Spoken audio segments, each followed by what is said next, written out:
Ce Kia EV3 est bourré de bon sens. Oui, avec un petit coffre qui sera quand même largement suffisant pour aller faire ses courses et emmener ses enfants à l'école, la poussette, partir en vacances. On a un double fond, on pourra bien évidemment mettre le plancher sur le niveau haut et notamment pouvoir y loger les câbles.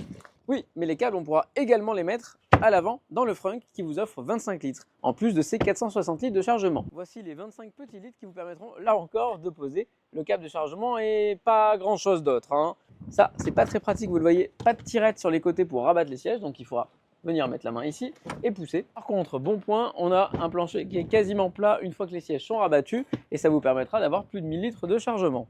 À l'arrière, vous allez le voir, l'espace est plutôt compté, pas comme le fromage. On s'installe ici, on est bien installé, c'est plutôt correct, légèrement incliné vers l'arrière. On a des appuis-têtes qui sont eux traditionnels contrairement à l'avant, vous le verrez.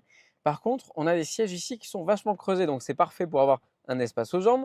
On va avoir des poches aumônières à tirettes et on va avoir un petit rangement juste ici. Quand je vais rabattre mon siège, on va pouvoir découvrir un porte-gobelet avec l'accoudoir en son centre. Donc on est bien installé. Attention cependant, je suis un petit gabarit. Et vous le voyez, on n'a pas beaucoup d'espace à la tête. Et ça, c'est plutôt dommage parce que les grands gabarits, eux, ils seront vite embêtés.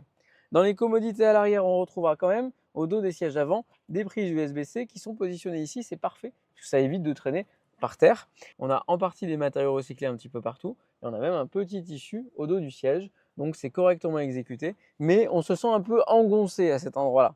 Ce sera clairement pas la partie de la voiture la plus agréable à vivre. À l'avant, on possède d'ailleurs des sièges 100% électriques avec notre pack optionnel pour le conducteur comme pour le passager avec l'Easy Access. Vous ouvrez la portière, le siège recule, vous refermez la portière, le siège s'avance. Une fois installé à bord, on va retrouver notamment notre Sono Harman Kardon, un petit pad avec la mémorisation des sièges, le volant chauffant, les sièges chauffants et ventilés. On a un volant Biton qui me fait penser à un petit panda, moi j'aime bien ce volant, avec tous les commodos habituels de chez Kia. Alors c'est ultra simple, il faudra juste trouver où est le mode de conduite, il est là, mais il faut le chercher longtemps. Et surtout, en appuyant longtemps, de désactiver les aides à la conduite. On peut rouler plutôt sereinement. Ce Kia EV3, il possède non pas un accoudoir central comme tous les autres véhicules, hein. Vous le voyez, il est là, mais il est non coulissant. Mais il a une petite astuce pour les commerciaux notamment, ceux qui ont besoin de travailler, et surtout pendant la recharge. Regardez, on vient tirer et on vient le fixer là. Et on a une table aussi bien pour boire un café, pour travailler que pour poser son ordinateur. Ça, c'est bien pensé, c'est bien vu. On a également une platine avec 4 boutons, donc l'auto-hold, la caméra de recul à 360 degrés qu'on va pouvoir allumer même à l'arrêt, et l'aide au démarrage en descente.